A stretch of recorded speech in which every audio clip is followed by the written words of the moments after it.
All right, Ak will be back in a second so we can start the show proper, but we have to address Brawl Ball in Arlington yesterday, and I got into some verbal fisticuffs with a few Blue Jays fans on my Facebook and on Twitter, not as much on Twitter, but um, Russ, I'm not a fan of the let's just say the romantic notion that Hispanic players are more how should we say, they have more joie de vivre and they need to showboat more, and honestly, no, you're in the major leagues.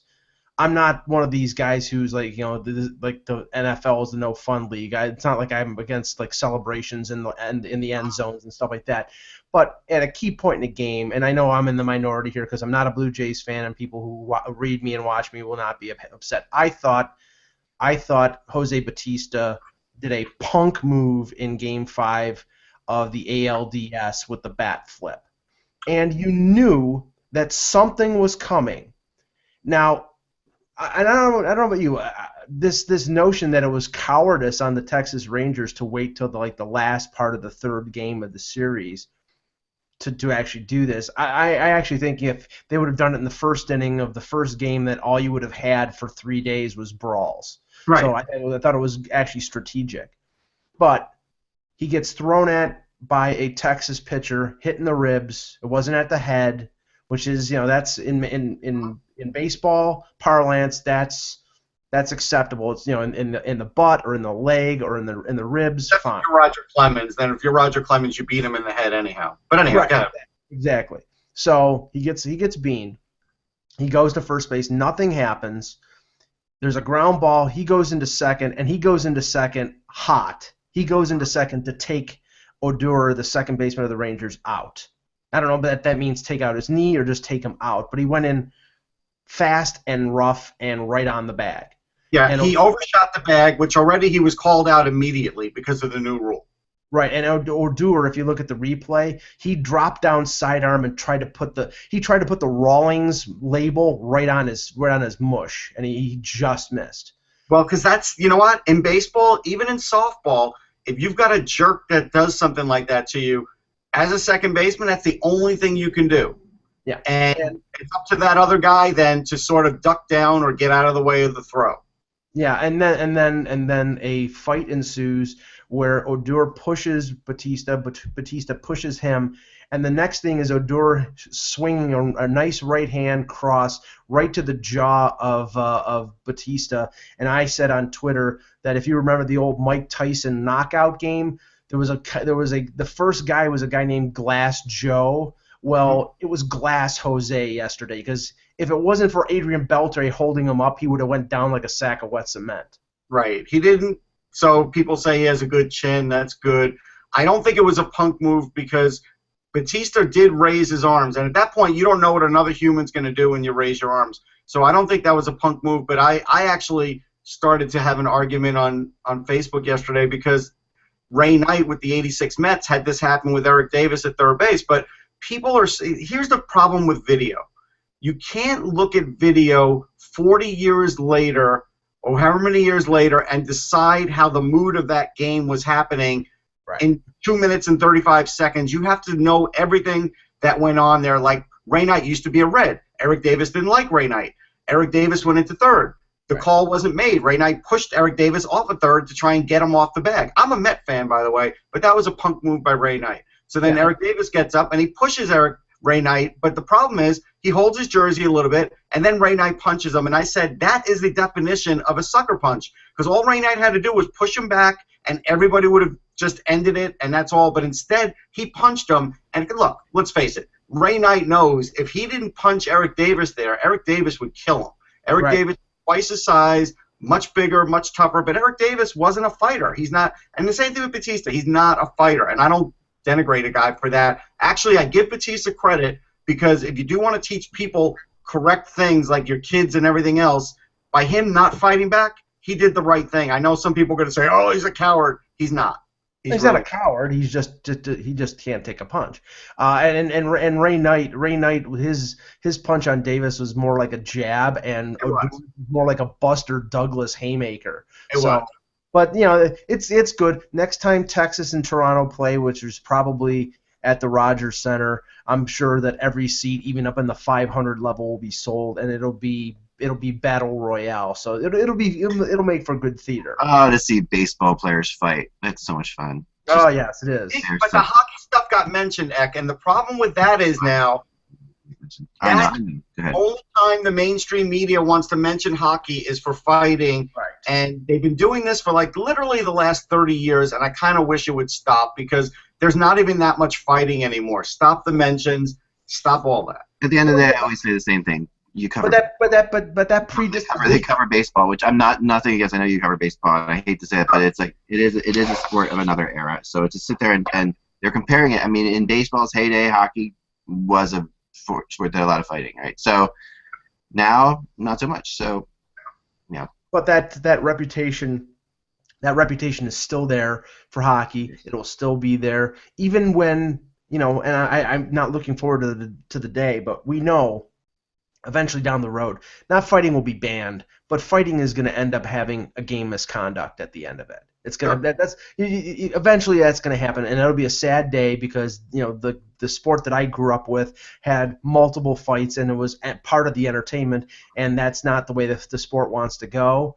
But that reputation is still going to be there for a little while, and it's funny, Russ, because I watched that Eric Davis fight, and I watched a hockey fight, and then all of a sudden, you know how YouTube is, it'll go to the next video. The next video was a 1976 fight between Larry Robinson and Dave Schultz, and this is when Larry Robinson cleaned Schultz's clock. Yeah, the one thing about Larry Robinson, he was not a fighter, but he would not back down, and he was a big guy for any era, and even though he's a skinny guy, he had that tendon strength, and that's how you could always push guys off the puck and just run them into the wall. And I think Schultz didn't realize that. Like, because Schultz could beat up everybody, right? He's probably thinking, I can take him too, and, that time he couldn't. The Broad Street Bullies documentary is an incredible documentary HBO did a few years ago. You can watch it. They have a whole section where Larry Robinson essentially saved hockey for the entire planet by right. I mean, let's not that was the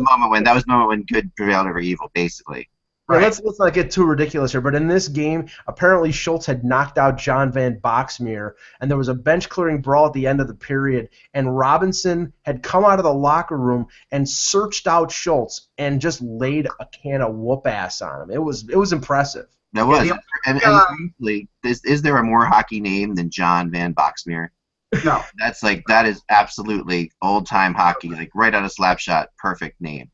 Perfect. I got to say, the only other guy who I remember really tuning up Schultz was Nick Fotiu, and it took a million years for the Rangers to finally get a guy that could do it. And technically, he was a boxer before he was a hockey player. He was a Golden Gloves boxer. He played hockey like a boxer. Oh, man. And the funny thing is, Schultz, boxers today, people always say, would boxers today beat up Dave Schultz? And they would fighters, like some of the best fighters today, like Probert or something. Even he's not even today. I mean, geez, we're like 20 years ago when I say Probert. But if I bring up a guy, like who's the best fighter today, they would kill Dave Schultz and there's one reason they would kill him. I mean, first of all, they do train now as boxers, but secondly, they're so much stronger on their skates than Dave Schultz was, and people don't realize. I mean, that how strong you have to be on your skates to fight. Those guys, they would have so much more leverage than Schultz had. I mean, Schultz wasn't that big. His era, he was an unbelievable. I mean, and without him, who knows if the Stanley Cups ever would have happened? All this, I think they would have still. I'm not one of those believers who really believes in all of the lore of the Broad Street Bullies. Right. I think if Bernie Barant doesn't exist, nothing happens. That's my real belief. I will say this: they did take the mental approach that by doing that, they had a mental edge on the ice. And I remember Ron Duguay telling me from one of my books, the minute they went over the bridge, the bus would get silent because they knew they were in for a brawl. Like, no matter what. And just that mental edge that you gain from that, whether you fight or not, was it. Because, look, they had the Flyers had plenty of scorers. They had plenty of great players.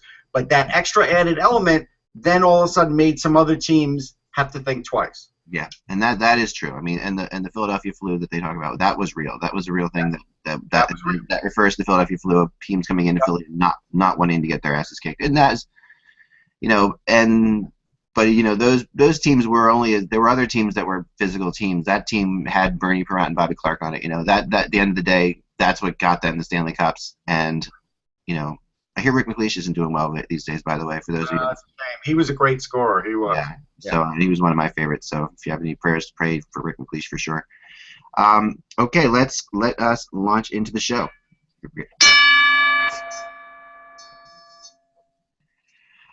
Hello, Hockey World. It's Monday, May 16th, 2016. I'm Michael Agello. I'm Russ Cohen from Sportsology. And I'm Eklund, and you're watching HockeyBuzzCast on HockeyBuzz.com. This is the podcast that comes to you every Monday through Friday at this time to fill you in on the comings and goings of the hockey world. And today, before we get into the games, I do want to start with this reshuffle in Florida because it just got off the press conference just literally a half hour ago about this. So it's fresh in my head, and I want to talk about it. Because I've always been fascinated with a couple things that are involved in this thing. First of all, I'm a big Peter Luukko fan. I think that Peter Luukko, what he did in Philadelphia was huge, and what he's done in Florida has been enormous. But I'm also a huge Dale Talon fan who, really got screwed in Chicago in ways that I've never yet been reported. Hopefully one day will be. But there are definitely things that happened in Chicago beyond, and he did build the Stanley Cup team. And like I said, I'll never forget, the 2010 Stanley Cup Finals and all the Blackhawk players who just were thanking him, at the time, even though he was the GM who had been fired the year before. And then what happens in this situation, which is really interesting, is similar to Chicago in 2009, Talon's moved up out of the GM spot, and a lot of people are saying, "Oh, well, this is similar type thing to what happened in Chicago," and it's just not at all. They're just gonna start there. It's so very completely different. This is a Peter Luukko type move versus a Stan Bowman, Steve, what's his name move in Chicago. This is an example of Peter Luukko doing what he did best in Philly and what he's done best in Florida, which is he's very good at identifying what somebody's good at. He knows what you're very good at. He knows what your talent is, and then he promotes that talent to where it should be. And in this case, John McDonough. Thank you. Not Steve McDonough. John McDonough is the guy I'm talking about. So what has happened here is flatly that Luukko knows that Talon's talent is in scouting. He knows his talent is in player and trades and identifying players, and that is what he does very well. More scouting than anything. I mean, but keeping him on the road, and that's what Talon wants to do. Talon really wants to be on the road.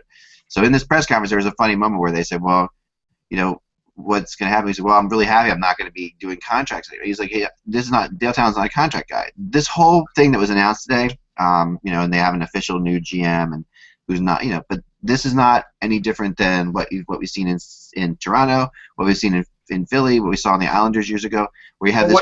It is different when Peter Luukko says it's business as usual, because it's no longer business as usual, because now the GM is no longer the guy that does handle all of those things. The GM handles. But the thing about why it's business as usual is that's how they were doing business already. No, I get that. But when he raised an eyebrow.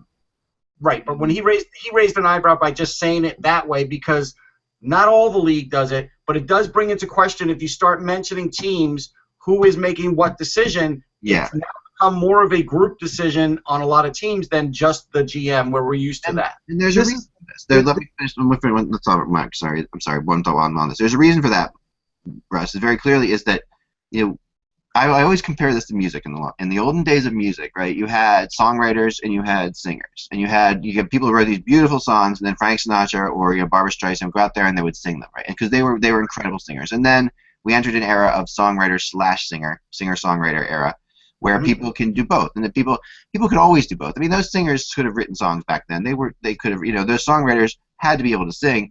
And one of the classic examples of that was Barry Manilow. Honestly, I don't know if for what it's worth, if you ever follow the history of Barry Manilow, he was just a songwriter, and he would sing his songs to people to try to sell the songs. Neil Sedaka. Yeah, try to sell the songs. And I mean, looking at Barry Manilow, would you ever have thought in a million years he's going to be a pop sensation or whatever? He's just not. He's a Jewish kid from New York. He's a songwriter, and but people love the way he sang the songs, and that was because we had this era of we wanted people who sang the songs to be the ones who wrote them, like the connection of that. Yes. In hockey, we've had for years, a general manager has been one main thing to build the team, and then with the introduction of the salary cap, we had this whole other slew of responsibilities, and there's no way to say that those guys who are great at building teams are great at those other responsibilities.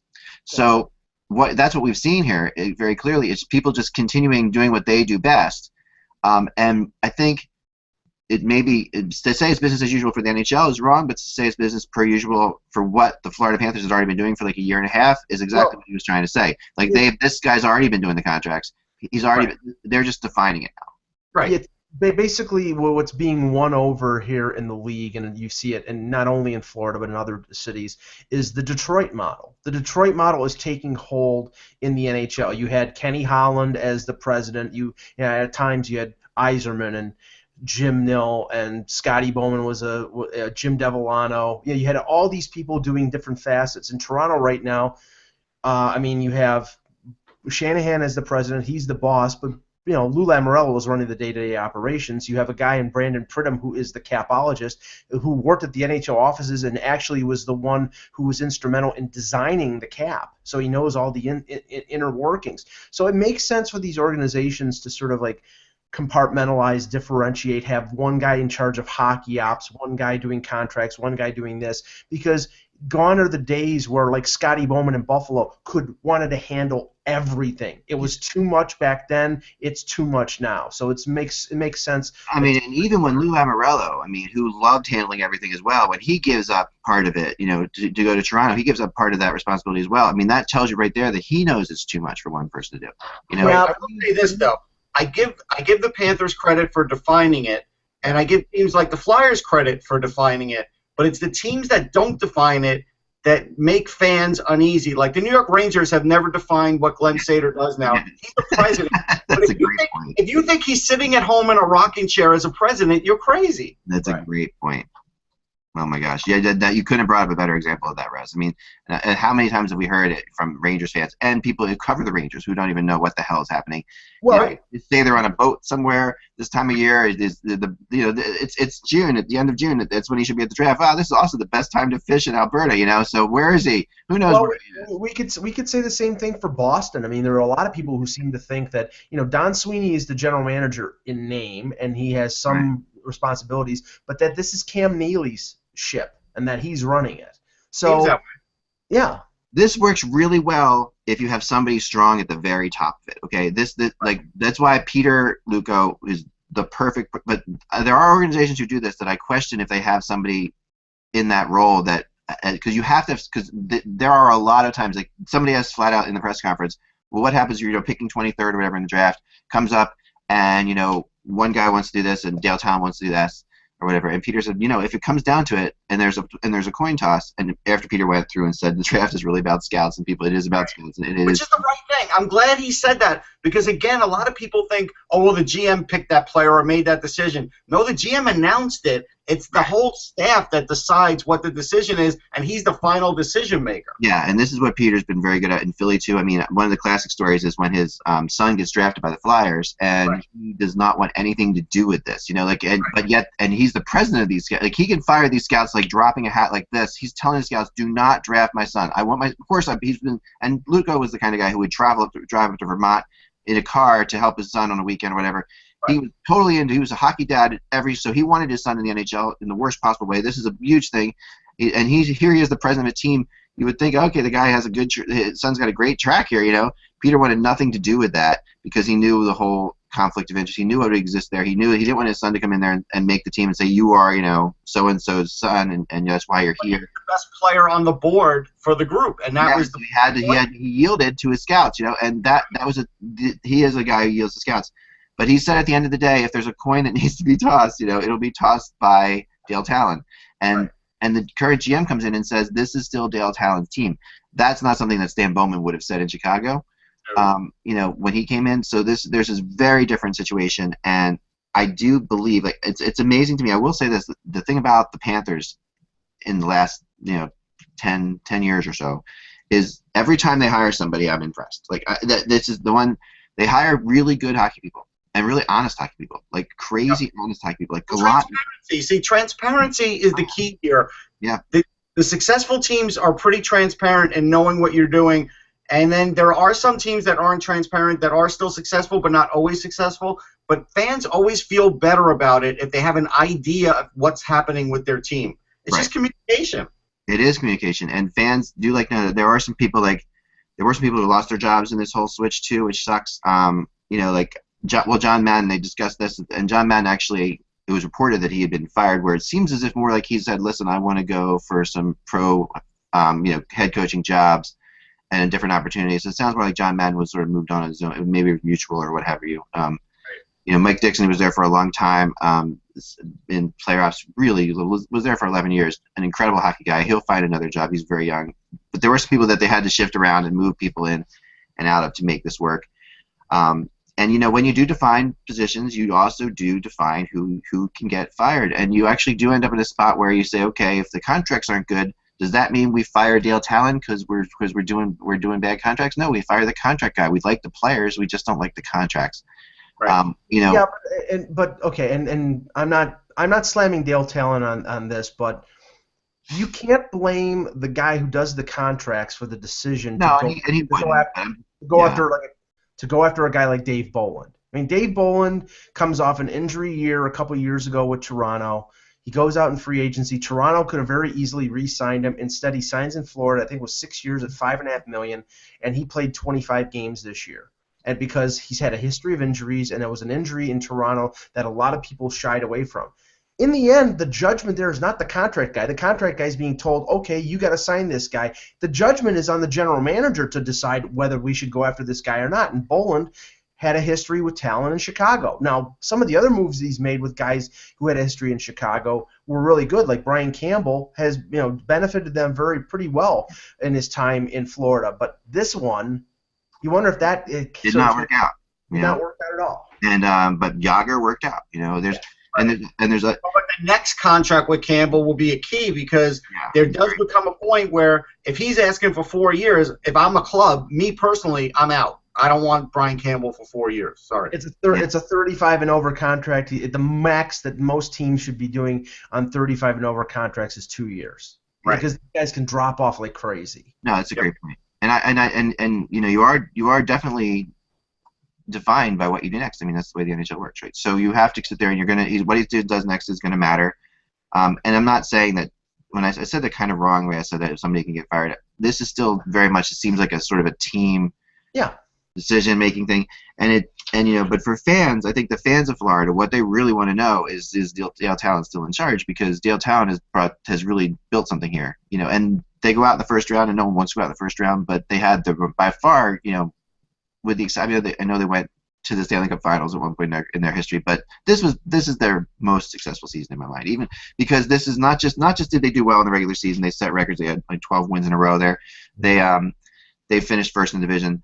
They gave the Islanders a heck of a battle. They lost 3 overtime games, and that's tough to do. They should have won that series. Yeah, they should have won that series, and as opposed to the team that went to the Stanley Cup Finals before, this team is set up for a while. So this team is not going to be in a situation where they're going to go away in the next 5 years. No, the core group of that team, the core group that Dale Talon put together, is one of the best young cores in the league. I mean, with Ekblad on defense, with Huberdeau, with Barkov up front. You've got some other complimentary. Riley Smith had he was a good acquisition from Boston, had a very good playoff. Trocheck is an excellent, second line center.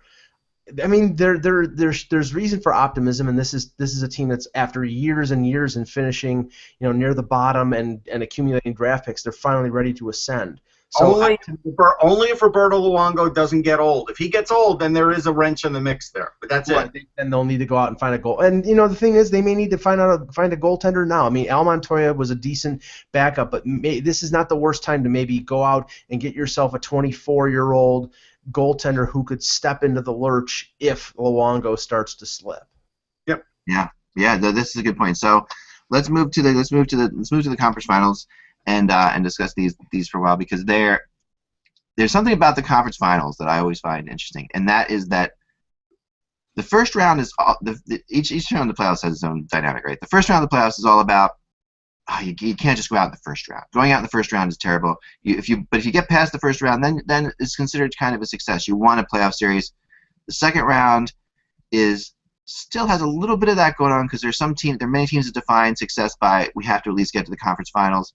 Sometimes, teams are in that spot, other teams aren't. But when you get to the conference finals, that sort of starts to change. Because what starts to happen is the pressure falls back a little bit on the whole choking aspect of things, because you have made it to the conference finals. So you've made it to the conference finals. You're far enough along now that no one can say you choked, really. Mike will, but no one else can.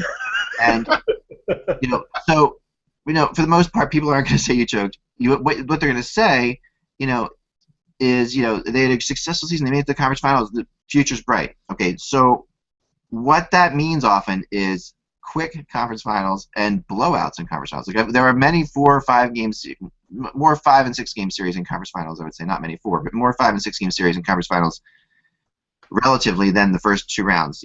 By far, and we sometimes see kind of boring conference finals, to be frank. I mean, the last couple of years we haven't. Last year I think we had 2 game 7s in the conference finals, right? But that's extremely rare. And what you see now is usually, now especially with this new format, you're definitely seeing different divisions facing off each other. So it's harder to say Pittsburgh or Tampa, who's better. They don't see them play each other as much. It's hard to say the same thing with San Jose and St. Louis. Well. But what are these first games, guys? I'm sorry, that's long I've asked this question, Mike. What do you think of these first games? Shows you what these series are about, or are we just seeing the first game too, which is a whole other thing? No, I think these are 2 pretty evenly matched series. I mean, I usually, and I gather your point here, but you have. Sometimes you have that Cinderella who gets through the first 2 rounds, and this is when reality sets in. This is where Cinderella dies. Yeah, it is. And the best example of that ever was that Montreal team, right? That beat Pittsburgh and Washington and just and lost to Philly in 6 games. Wait. Did Cinderella die in the movies? I don't think so. No. I'm not.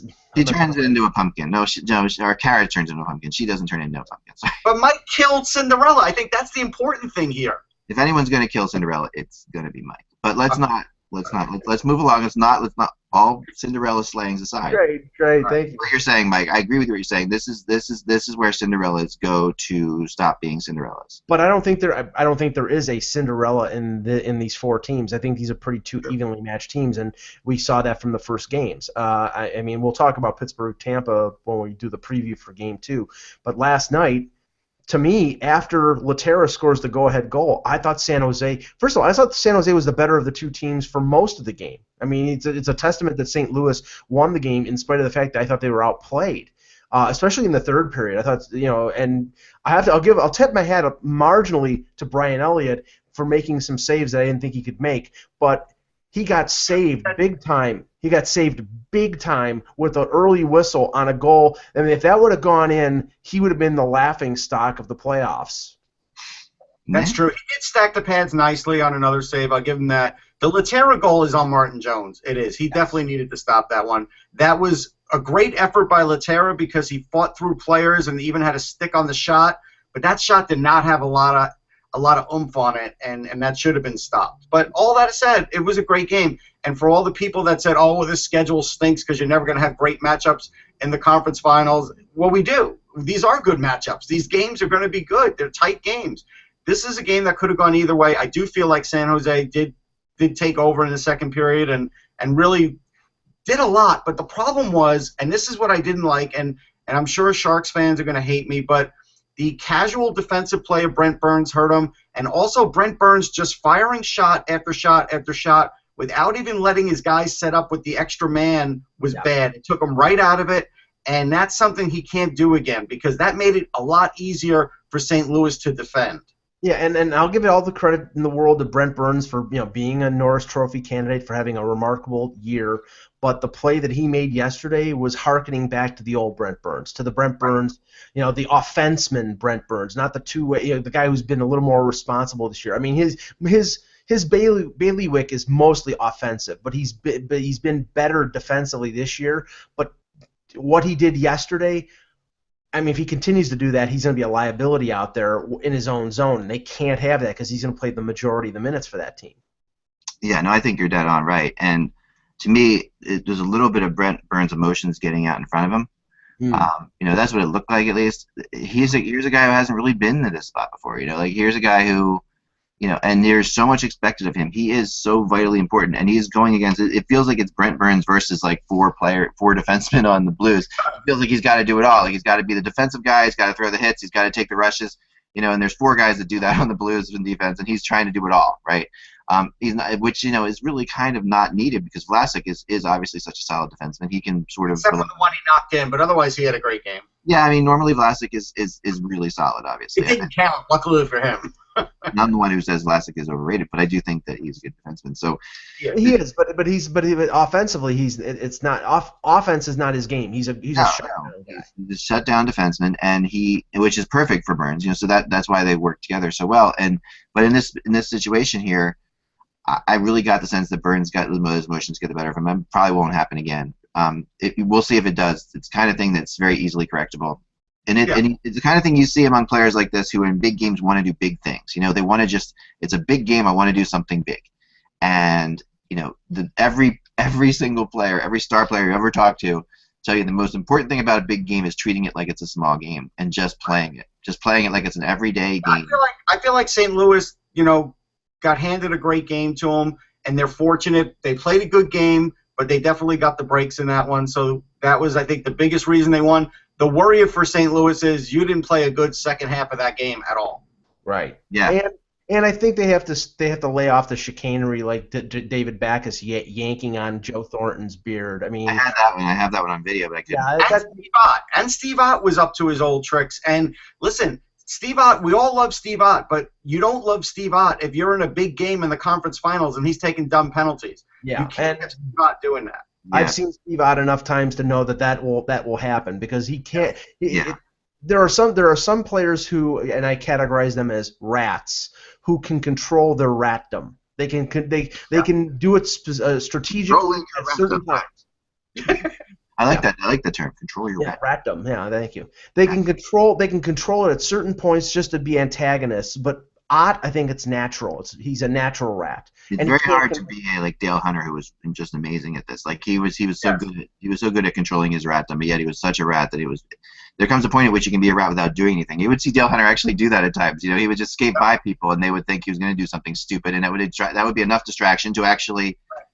You don't see many players who can do that anymore, right? So I think that's a really good point. And I do think there was a little bit of nervousness on Martin Jones' part too on that goal. It felt like, and it's the first game. I do give the Blues fans a lot of credit. The Blues, that was a loud building. I mean, that was a loud building. They showed up. They were really good. Yeah, it's really hard to tell. I hope that they're not having to clap. Hey, this is the Stanley Cup Finals. Right. I hope we don't see that on the scoreboard. But otherwise, I was impressed. Yeah, no noise meters anymore. We know those are rigged. Come on now, we're not. No. Well, what I did mention, and it's only a pet peeve of mine, is I wish when they scan people as they enter the 4 venues for the conference final that they would confiscate anybody who's carrying a musical instrument. Because whoever is the guy in Pittsburgh, whoever the guy in St. Louis that has the trumpet, I wish he would stick it where the sun don't shine. It's just so absolutely annoying to have to listen to. Yeah, you're gonna get killed for that one, Mike. He's such a big part of that world. I don't care. I'm sorry. Hate me. Air horns, all that, vuvuzelas, they suck. Well, yeah, vuvuzelas. I'm 100% with you on that. They've destroyed any small interest I had in watching soccer. If I could, I mean, I really had a tough time watching soccer. I've gotten more into it as I've had to with my daughter being such a big soccer player. But for a long time, I couldn't even watch soccer because of the vuvuzelas. Yeah, they were brutal, really, really bad. I agree. This series, though, I think we got a long way to go. I think it's a long series. It's going to be a long one. So this one, I just realized something that's been making me crazy. This is so funny. I'm going to throw this at you guys. So my phone would just light up once in a while. And, I wonder, I know what is happening. Whenever I say this series, it thinks I'm saying Siri. That's what's happening. So that's why I'm like, what the hell is wrong with my phone? I got to turn that on. Siri is chiming in even when you're not asking. Series. I'm sorry. Probably having people listening to the show as well. Siri, is Steve Ott a rat? So before we start the second series, I have to mention something that I just saw, and I don't know why I just noticed it on Twitter. We didn't talk about it. And maybe it just happened, but why in the world would the Tampa Bay Lightning in certain sections try to be telling Penguins fans you can't wear Penguins gear, it's not allowed? They're back at that again? Yeah. Stop the nonsense. Let fans here somewhere. I didn't know that was happening again. Oh. Yes, it's happening again, yes. In certain sections, yes. Where do we what kind of we live in a society, people. This is like we live in a human society, if we were being attacked by Martians, we would all get along, but instead we don't get along, but that's the only way we actually would. So what instead I was at a tournament recently called Maccabi Games, which is a Jewish soccer tournament. My daughter's a part of it. She's helping coach the younger kids. She's actually going to St. Louis to play in the national one this year, which is going to be fun. But so I'm at this thing, and it was like the epitome of like, this is the referee just in the middle of the thing just is this younger woman, and she just turns and says, I'm done. I'm never gonna referee a religious soccer tournament again. Like the fans from Cherry Hill, and I grew up in Cherry Hill, so I can say this proudly, were the worst parents I have ever witnessed in any sporting event ever. And here they are at an event where they actually give an oath beforehand for good sportsmanship. I just completely, to me, so when you hear it and I know there's terrible fans out there. So for Pittsburgh to be doing this, you gotta find another way. Okay, It's on Yahoo. Here's the quote. All right. It's an effort to increase the team's home ice advantage and fend off transplants who moved to Florida in search of sunny weather but never left their home team behind. The policies, according to the team's website, bar any attire, apparel, clothing, accessories, flags, noisemakers, and other gear. Like, listen, why didn't you just tell them don't have fun? Right. Or don't come. Did not get the basic thing about what gets their fan. Like the best thing that happened to the Islanders this year in Brooklyn was when the Rangers came to town. Right. Like this, if you want to get your fans fired up about something, let Penguins fans in with their stuff, and your fans will get louder. Well, this is not unprecedented, because I know that Ottawa a few years ago was telling Leaf fans that they couldn't wear Leaf attire at the I think at that time it was the Corel Center, or now it's the Scotiabank Center or whatever it is. But I mean it's not that big. Baseball teams have done it. That Marlins guy that buys seats behind home plate. Some teams have told him you can't wear the Marlins jersey because he's a rich guy and he goes to park to park to park. And you know what? Who cares? He's buying your seat. Yeah, and just get over yourself. I mean, it's like, the end of the day, this is so ridiculous. It's so stupid. It's so. I mean, honestly, the games that are the most fun to go to for me, and I've been going to hockey games since I was, single digits, were Toronto Buffalo games where half the crowd is Toronto, half the crowd is Buffalo. It makes for the atmosphere to be great. They're amazing, and it makes you, as a fan of the home team, like, have to step up. You have to. It forces you, better than any kind of clap sign on an infotron will tell you, that you have to step up. Now, you cannot let people come into your stadium and be louder than you. And when you got that going back and forth, I mean, one of my favorite moments to this day was the Winter Classic in Boston, where you had the Flyers and the Bruins playing each other, and you had both fans in the stadium. They're going back and forth, and they were having a great. They really were cool about it. At least where I was. I mean, I'm sure there's idiots out there, but where I was, they were really cool about it. And then they merged into a Yankees suck chant, which was hilarious, from both sides, cheering Yankees suck from the Bruins fans and the Flyers fans, because that was the time when the Phillies were in. They're both envious. Right. Before this is all fun, and I get, and if there's an idiot in your stands, just throw them the hell out of there. Just that's the way you handle it. You can't proactively stop idiots. You just can't. Before we talk Pittsburgh Tampa, I wanted to touch on the World Championships, and over the weekend, Team USA and they lost 3-2 to Germany. And Austin Matthews scored a goal. Austin Matthews has played really well in this tournament, but they lost to Germany. And we looked at Team USA going into this tournament and the conscious decision by USA Hockey to go with a younger squad. Certain players, guys like Jonathan Quick or Patrick Kane. I mean, I don't know if they were even asked, but they didn't go. And I'm not casting aspersions against them. Corey Schneider had surgery, so he didn't go. But there were Justin Falk. A lot of Team USA from the previous Olympic team was not even invited. This was mostly a team of young players like Larkin, kids from the University of Michigan. And I don't see how it benefits Team USA to lose to Germany, Russ.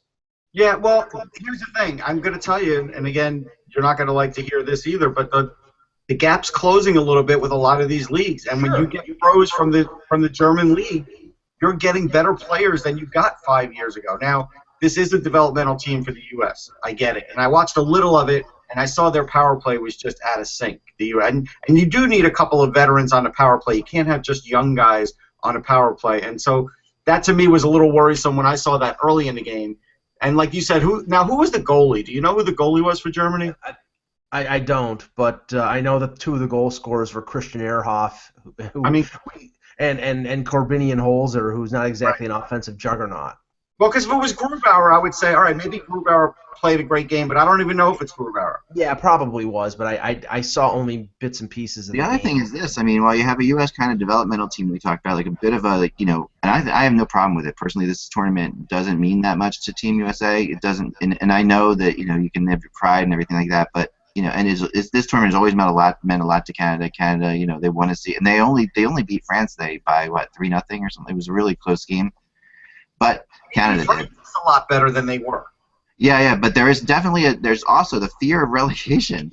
Right. Here, the Germans have that. That's something, and that's huge. I mean, the French cannot get relegated because they host the next tournament, which means that they have this immunity. So it's very much like Survivor for those of you watching at home. They've been given the staff of immunity. It's like the Memorial Cup. The Memorial Cup runs that way. You have the staff of immunity. You cannot be relegated, but that doesn't mean so France is red deer. Right. Yeah. But Germany can, and Hungary can, and these other countries can be relegated. So there's so much more at stake for them than there is Team USA, who is really is trying out a bunch of players. And these are a lot of players who are trying to build their careers, and in international careers, which we talked about before, is always very different than your NHL career. So I think that this is something that we're seeing, and yeah, Matthews is getting a lot of time. I just think they went a little too far. When you have an entire college line and you have a guy like, and I'm not slamming a guy like Jake McCabe from the Sabres, but Jake McCabe he's not a top pairing defenseman in the NHL. He's a bottom pairing defenseman, or maybe a 3-4, and he's on the top pairing with Team USA. That's just not. I mean, they should have made more of an effort. If this was a developmental team, like Russ said, to bring up a couple. All right. It's Thomas Greiss that was in there, so you have to. Okay. Thomas Greiss is in net. That's a big deal because I didn't know if he made it there or not. So I mean, that's a big deal. Yeah, and Greiss is going against a lot of college players, to be honest. So it's really, when you face it, it's there are some stars on that team. You are seeing some players make hay, but a lot of those guys are never going to not going to be in the conversation, even if you put 3 teams together for the World Cup of Hockey in the U.S. It's like some of them would be on the 3rd team in this. I mean, some of them are just completely. Was Marco Sturm in the lineup, Russ? I don't know. But Cristobal Huet was the guy who I was trying to figure out the other day, who had the crazy pads where he's got these white pads, but then there's these streaks of yellow, like it was a fashion statement. It was Cristobal Huet, so that makes that name mentioned in a long time. That's an oldie but a goodie, Russ. Cristobal Huet. Still being paid by the Blackhawks. Probably. A couple things on the other series now. Stamkos' doctor came out today, said something that was rather fascinating. Stamkos, first of all, is not playing tonight, but he is. I've been told, a little birdie told me something before, and I think I still rest to this, that he's going to play in Tampa, probably Game 3, maybe Game 4. But I think that, and if you're going to bring Stamkos back, why not bring him back in Tampa? Like, get that emotional surge you're going to get from it as well. You've already won 1 game. There's no point in rushing him back right now. You're not going to be swept in Pittsburgh. But his doctor came out and said something that was sort of kind of new. His surgeon says, in general, you can return to playing while on blood thinners if you're in the right regimen. So this has been completely opposite to what we've heard the whole time. What they did. Again. Go ahead. Okay. What they did was they changed the blood thinners from one to another.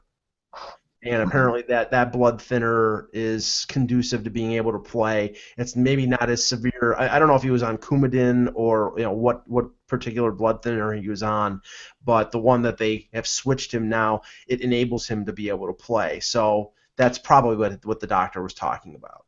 So wait, have they tested this out on like a lesser hockey player like a Tom Sestito? Maybe you're talking about but wait. And maybe cut him and see how fast he bleeds, because I mean that's the part we're worried about. My goodness. Yeah. It looks. I don't know. Anton Strawman will be back tonight though, so which will take out Nesterov, the long-eared Christmas donkey. They're still going with 7 defensemen though. They're just, Nesterov was the 7th guy, so it sounds like. Yeah, but he's going to be removed. They're going 11-7, which. With Tyler Johnson must be okay, because that knee-on-knee that he took with Kunitz in game one looked to be a bit of a concern because he missed most of the first period and most of the second until he came back. And at that point, with Stamkos out, their number one center was Valtteri Filppula. That's a bit scary. Yeah, I'd say. I mean, I'm not a huge Nesterov fan, but so I think that's. I mean, obviously, I think he's the right player to take out of there. If you're taking that. I mean, he's not a terrible player, but he definitely is prone. He's a role player.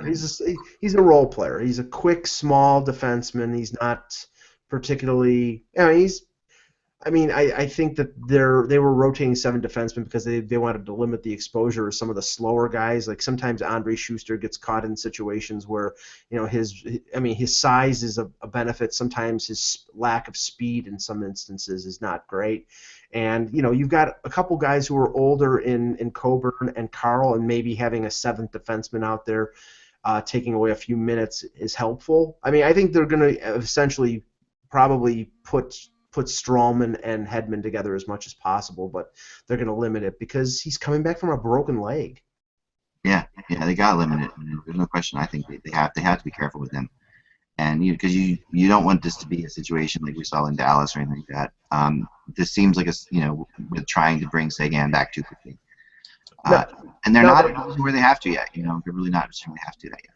Now, the thing that's interesting is, obviously Vasilevsky's going to start after what happened with Bishop. I mean, it was shocking to hear yesterday that Bishop isn't seriously hurt. Watching him being taken off the ice, I was thinking it was a torn ACL or a torn groin, and they're saying that it was neither. So, Russ, I don't expect to see Bishop anytime soon, but it's it's surprising that it wasn't as severe as everybody thought. To me, I think he's got a hyperextended knee, and I've never seen a guy so happy to have a hyperextended knee. That's the funny thing about hockey players. If this were a baseball player, it'd be like hyperextended knee, all right, he's out for the series. Like, he would immediately be out. And a hockey player's like, I'll be back in a couple games. This is Bishop's, MO. Remember, Last year Bishop was walking around with like toothpicks holding his legs together last year, and somehow managed to play out of his mind, despite the fact he could not go left or right.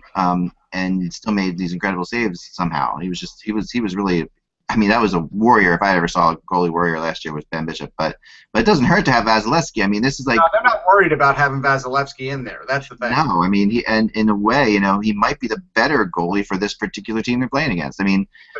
Because of his quickness. He's got such great quickness down low, and really just isn't impossible to beat down low. So the one thing that had changed was, yes, he is faster post to post, and that's not a shot on Bishop. Bishop's just bigger. They're both fast.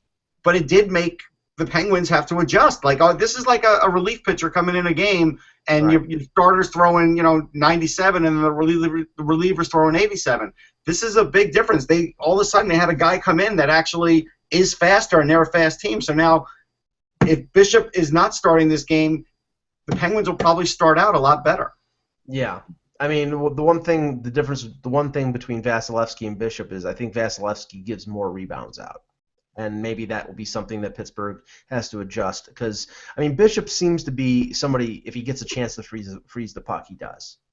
The one thing that's interesting for me on the Pittsburgh side is that Mata is being sat in favor of Justin Schultz. And, Russ, that sort of indicates to me that Mata is not 100%. That he's still because he didn't look good in game one. He got I can't remember which one of the goals was, but one he got walked around. I can't remember who. I think it was Cologne. He's a better defender, but Schultz has good speed, so they probably figured, look, if Mata's not up to it defensively, then we're going to bring in Schultz because at least that'll give us an uptick in speed again because Mata's not obviously as fast as he's going to be because he's injured. So that'll help the Penguins a little bit. I don't know if it'll ultimately help them for the whole game, but I think it'll help them for the start again, and I'm looking for them to start out fast in this one. And they're shuffling the top two lines too. Apparently, they're moving around. They're moving Hornquist onto Malkin's line. They're moving Sheary up to Crosby's line. They're just the only line that seems to be steady right now is that Bonino, Kessel, Hagelin line. Everything else seems to be. It's a little surprising. I don't think they need to do it. This is part of the things about Mike Sullivan that will make you scratch your head. when, we're all in the business of praising Mike Sullivan right now because he's gone pretty far with this team, but those are the things that will get you to scratch your head with Mike Sullivan too, because at the end of the day, their line didn't play poorly. I mean, it's not why they lost. Right. It isn't why they lost at all. No, and they really, I mean, I think the bigger reason they lost, to be honest, is Victor Hedman. Hedman was a big difference maker. He is definitely the one thing the Penguins haven't faced at all, in the playoffs, is a Victor Hedman type player. Like, there's no one on on New York or on Washington, that, and there aren't that many players in the league. I mean, it's like Shea Weber, Victor Hedman. There's very few of these kind of players. So Hedman was a huge factor. Tell me what Hedman is doing to his price tag with the fact that he shut down John Tavares against the Islanders in the second round, and now it's one game, but he did a very effective job. And I assume he played over 30 minutes in Game 1. If he continues to do that, he's a UFA at the end of next year. Oh yeah. So he's going to go to Toronto. Is that what you're saying, Mike? No. Are you going there already? No, what I'm talking about is his price tag is going to be probably around what PK Subban is making, which is about $9 million. It will be. And what I'm saying is that you put that along with Kucherov, who might be their Conn Smythe Trophy nominee if they get to the finals and win. These guys are RFAs and UFAs. It just makes it more impossible that they are going to sign Steven Stamkos. Yeah, but you know what? I still don't worry about the RFAs. You're still putting too much stock into having to extend an RFA. They don't have to extend an RFA. Well, I don't think they're going to be able to. I don't think they're going to be able to pay Kucherov like $3.5 million on a bridge deal. I think they're going to probably. Why? Why won't they be able to? You think he's going to really hold out? No, I don't think he's going to hold out. I think. But then how would they not be able to? I think for their own financial benefit, they'll want to get him locked up for as long as possible. I think if they know Stamkos is leaving, they'll do that. Okay. But if they think there's a chance to keep Stamkos, they're going to hold off Kucherov, and they're going to wait until they get everything else in order, and then they're probably going to talk to the kid and say, you're getting signed to this bridge deal, and in the second year of your bridge deal that summer, we will extend you. Yes, I am 100% with you on that one. I think that's definitely where this is going. And they're not going to lose Stamkos for Kucherov. That's the end of the day. I mean, that's not going to be why they lose Stamkos. If they lose Stamkos, it's up. We've talked down this road many, many times, of course, but I think that, we still have a long way to go with that one. The one thing I want to touch on, so I was trying to think of an interesting, little hockey fact thing to talk about today. And 20 years ago today, something happened. Do anybody want to guess? So 20 years ago, 1996. Yeah, 1996 in the playoffs. The Florida Panthers reached the Stanley Cup Finals for the first time. Nope. No. The first plastic rat hit the ice. Nope. Here we go. This was one of the most famous goals in Detroit Red Wing history, scored by a prominent member of the Tampa Bay Lightning now. Well, Steve Yzerman scored something, obviously. Right, Steve Yzerman. I don't know if you guys remember the goal against the Blues. Yes, the Game 7 overtime shot. Overtime shot. Yes. Here it is. I have to see it. I'm not like Mike, and I don't know if I remember it. This is a Game 7 overtime shot against St. Louis over John Casey's, I think it was right shoulder. There we go. So, sorry for the way I'm showing this, but that's the only way I can show it for some reason right now. Yeah, it's kind of rough, but here we go. This is And this is Wayne Gretzky on the St. Louis Blues. This is when Right, it's Wayne Gretzky's Blues, and that's not working at all. They traded for him.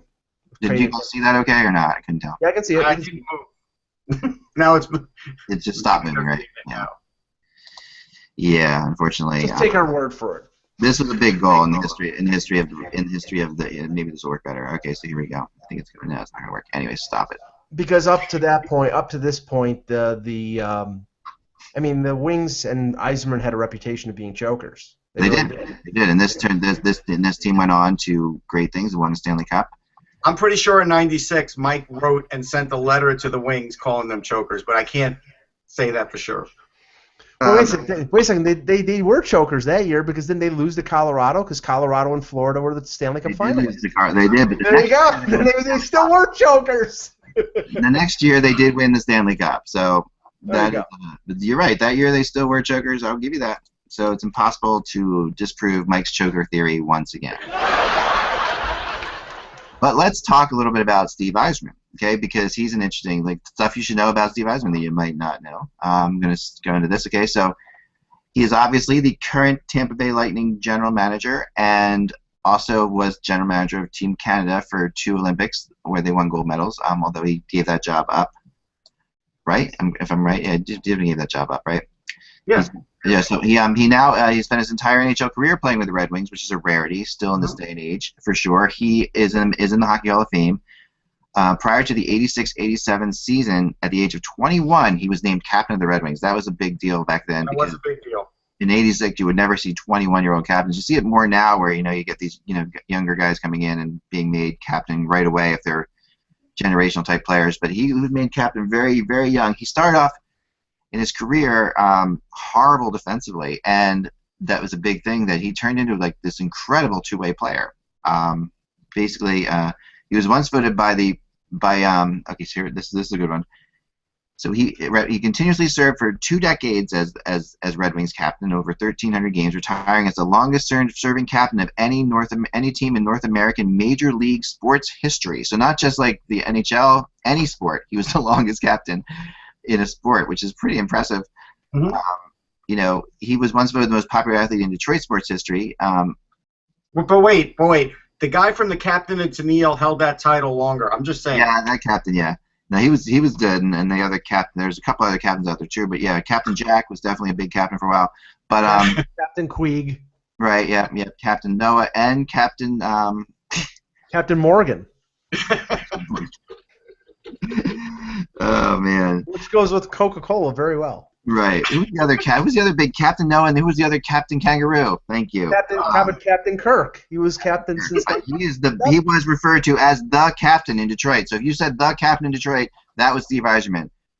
He led the Wings to 5 first-place regular season finishes and 3 Stanley Cups in '97, '98, and 2002. Won numerous awards: Lester Pearson Award for most outstanding player voted by the players, the Conn Smythe, the Selke, the Hart, the Masterton. He was an 10-time NHL first All-Star, 10-time NHL All-Star, first team NHL All-Star in 2000, and is a member of the All-Rookie team in 1984. Just an incredible statistic. He represented his country in several international tournaments as a member of Team Canada. In 2002, won a gold medal, making him one of the few players in Olympic gold to win an Olympic gold medal and a Stanley Cup in the same year, which is something that we saw, a couple Blackhawks do recently. But that's something he did in 2002. He's lousy at mini golf, I heard, but it's probably not going to show up there. And he officially in 2007 became the general manager of Team Canada right after his playing career, really quickly, which was sort of surprising. No one really knew he had. I mean, people who were close to him knew he had these aspirations of being this, executive, but he went right into it for the Winter Olympics, and Team Canada, of course, went on to win the gold medal by defeating everybody there. So he was born in Cranbrook, British Columbia. That led to many rumors throughout his career about him going back to play for Vancouver, but never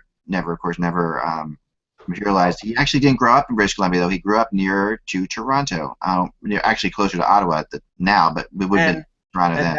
And that was the reason why, and I think it was 94 or 95. There was a big rumor. Yeah. This is when they couldn't get past the first round or couldn't advance in the playoffs, of him being traded to Ottawa for, I think they had the first pick in the draft one of those years, and it was nearly completed but never ended up happening, and how history would have changed if Yzerman had been traded to the expansion Senators at that point. Oh yeah, and that was a big deal, and he played his minor OHL career with the Peterborough Petes. Mm-hmm. So, and he, basically he and Jacques Demers were, when I remember growing up, that was the Red Wings, like Jacques Demers and later Scotty Bowman, but mainly Jacques Demers and Steve Yzerman. I grew up with a dad who was a Detroit Red Wings fan, and I would always hear Red Wings things, and I remember the horrible years before Yzerman where they were really struggled terribly. Yes, the John Ogrodnik, Larson. The first pick in the 1995 draft, this would have turned out to be a very bad trade. Not a horrible trade, but a bad trade. Brian Berard. Brian Berard, yeah. And then they ended up trading Brian Berard. Oh, I think it was. Did he even play any? For Ottawa? No, I don't think so. Yeah, that's right. It was that Wade Redden, that whole deal. Yeah, Wade Redden was number 2 by the Islanders, who, we all know about Mike Milbury and, all that stuff. Unfortunately, the end of his career was sort of accelerated a little bit when on May 1st, 2004, he was hit in the eye by a deflected slap shot from Calgary Flames defenseman Rhett Warner in a playoff game, which broke his orbital bone and scratched his cornea. And he had to undergo extensive surgery about that, sidelining him for the rest of that season. And then, he did play a couple more years, but there was a lot of people that said that really was kind of the beginning of the end for Steve Yzerman. There was on July 3rd, 2006, he announced his retirement, and right after that, Sports Illustrated did what they rarely do for hockey players. They had a really special commemorative edition of Sports Illustrated to Yzerman entitled "Yzerman: A Salute to Stevie Y," which was a really cool. And I know I have that somewhere as well. He also ranked second in nearly every significant offensive category in Red Wings history, of course, because when you're on the Red Wings, you rank second in every significant category. Is the best you can probably hope for, behind Gordie Howe. So he's second in so many things. He has 1,036. 60 actually. Except for his assists, I didn't realize this. He actually passed Gordie Howe in the assists, which is pretty impressive. 1,063 assists to Gordie Howe's 1,020. So he had 43 more assists. Gordie was a puck hog. Yeah. And only Howe played more games. Well, actually, there's 3 players that played more games than Steve Yzerman for the Red Wings. Can we name them? Pretty good trivia question. I'm gonna go with.